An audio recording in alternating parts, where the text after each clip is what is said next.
That's a giant.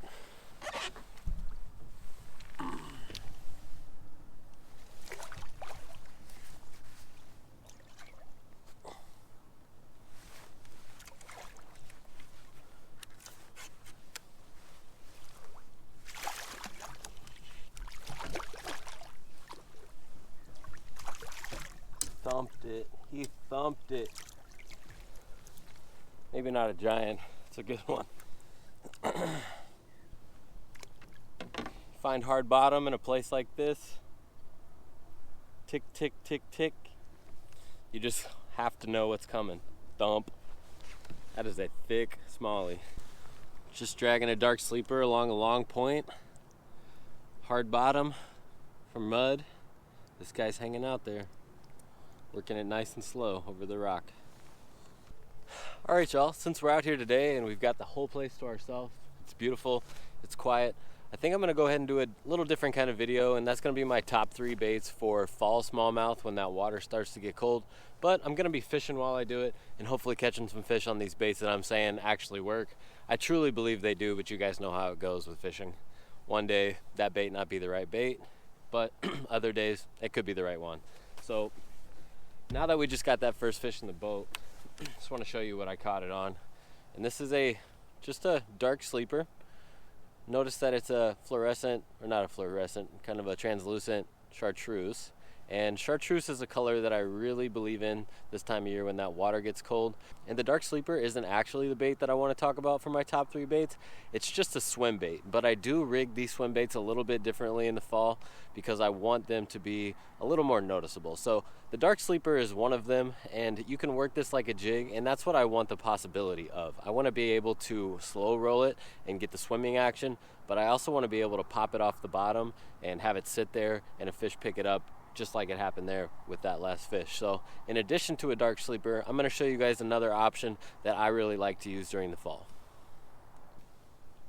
So the next bait I have here is a little more of a traditional swim bait. What I have right now is a Big Bites Baits Suicide Shad in the 3-inch version. It's a little smaller, but you can see in terms of color what those two baits have in common.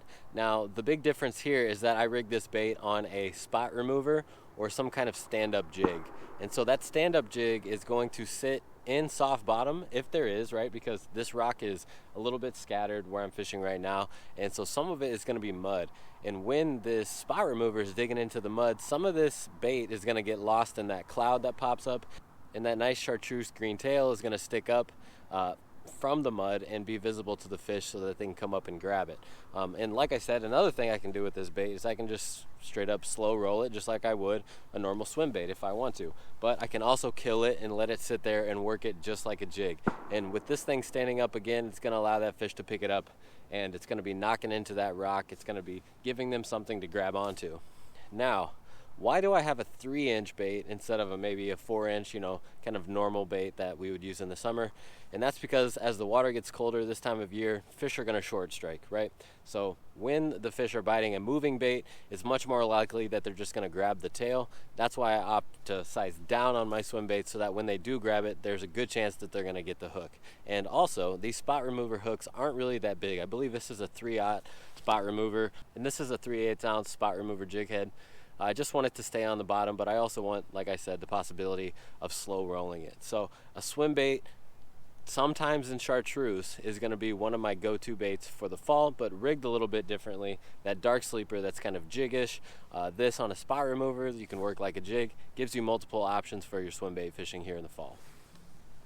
One last thing that I do want to point out about swim baits in the fall is that you may have to opt for swim baits that have less of a aggressive tail kick. This Suicide Shad has a pretty wide aggressive tail kick, and if I find that the fish just aren't liking this and they want something a little more subtle, I'll go to another kind of swim bait that has a narrower kick to get those fish to trigger.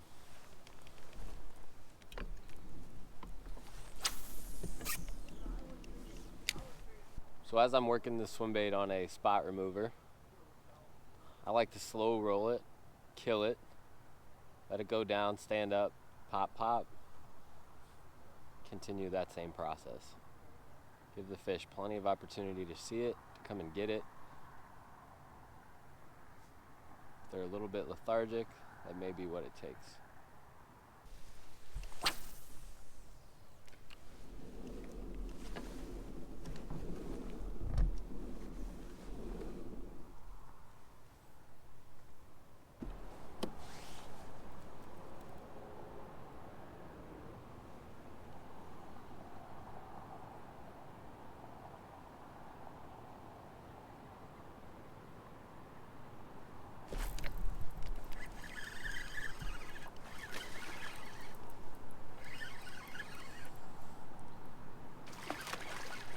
Can't believe this one's actually jumping.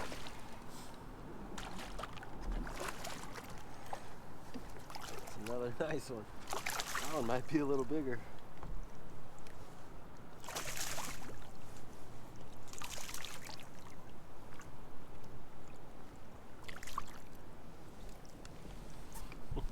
And there you have it. The proof is in the pudding. You can see that little chartreuse tail sticking out of its mouth. I don't know if you guys were able to see that, but I was doing the exact strategy that I just said, slow rolling. I felt something hard, pop, pop. There he was, he wanted it. It's a thick Wisconsin football right there. All right, well now the question is, do we keep fishing what works? Or do we get to the other two baits that I want to mention for fall smallmouth fishing? I don't know, man. I think I gotta throw the sleeper again.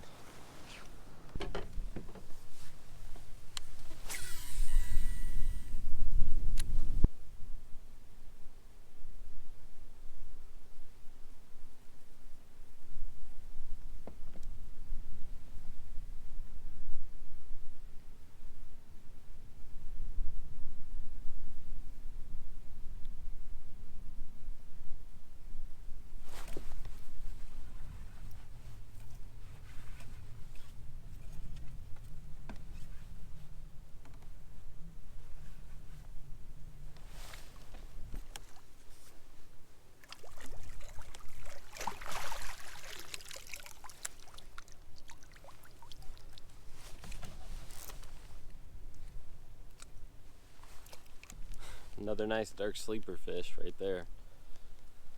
I got bit on the Swimbait, chartreuse tail, but next cast I wanted to throw in something that was a little different, not present the same exact thing. It's a nice fish. So my second bait that I'm going to rely on heavily for fall fishing for smallies is a finesse jig of some sort. Now this one I have here is a Brian Schmidt's Baits football finesse jig, 3/8 ounce, and it's got some I don't know what material it is, maybe kind of bucktail material, light feathery material, as well as some silicone. And this is one of my favorite jigs to start off with in the early fall, when fish are still willing to eat a little bigger presentation. And you'll notice that I have a Sweet Beaver by Reaction Innovations on there, and you'll also notice something in common with the Swimbaits. There's some chartreuse in there, so that the fish can see it and identify it down on that bottom. So as the fall goes on, I'm going to take my finesse jigs and I'm going to shrink them in size. The colder the water, the smaller they're going to get. So early fall, October, November, I'm going to stick with a semi-normal sized finesse football jig, and then as we move late into November and then into December, I'll go even smaller. But this finesse jig, drag it on the bottom, it makes a great mud trail when you're coming into mud, and then obviously it ticks nicely off of those rocks. It kind of snags itself in those rocks a little bit, but not enough for you to be completely stuck, but for you to, you know, pop it off. And after you pop it off, let it pause. Usually that's when you get bit. I haven't gotten bit on this yet today, but we're going to throw it around a little bit, see if we can get another fish.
When the going gets tough in the fall, I just go to a do nothing bait.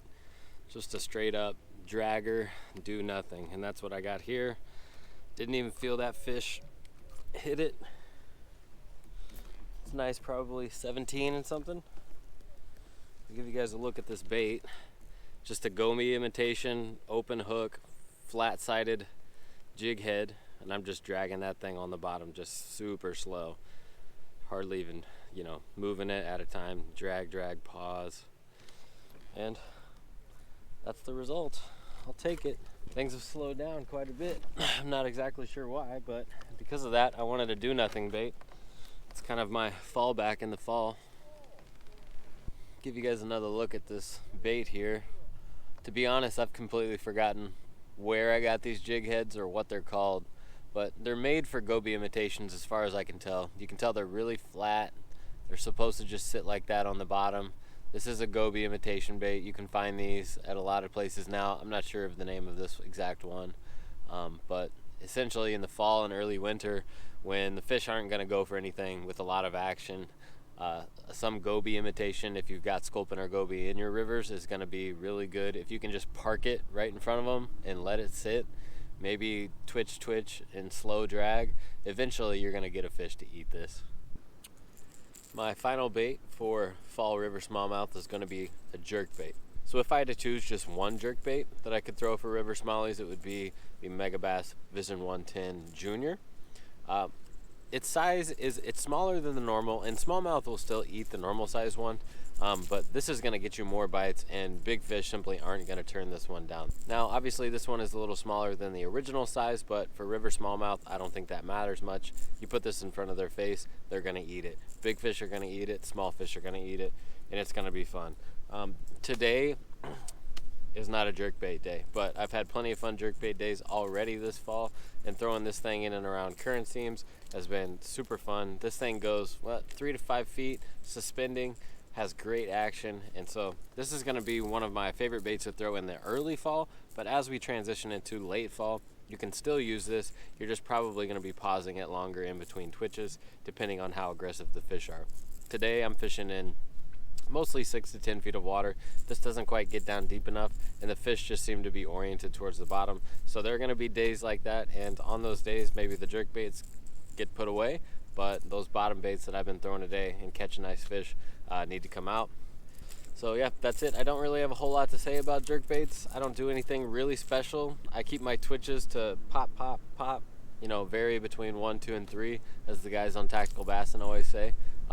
I vary my pause depending on the aggressiveness of the fish, but really you don't have to do much. You put it in front of their face, and this thing just catches solid river smallies pretty much all year, I think, if you put it in front of them. But definitely in the early fall I like throwing this aggressively, and then as we move into late fall, nice and slow.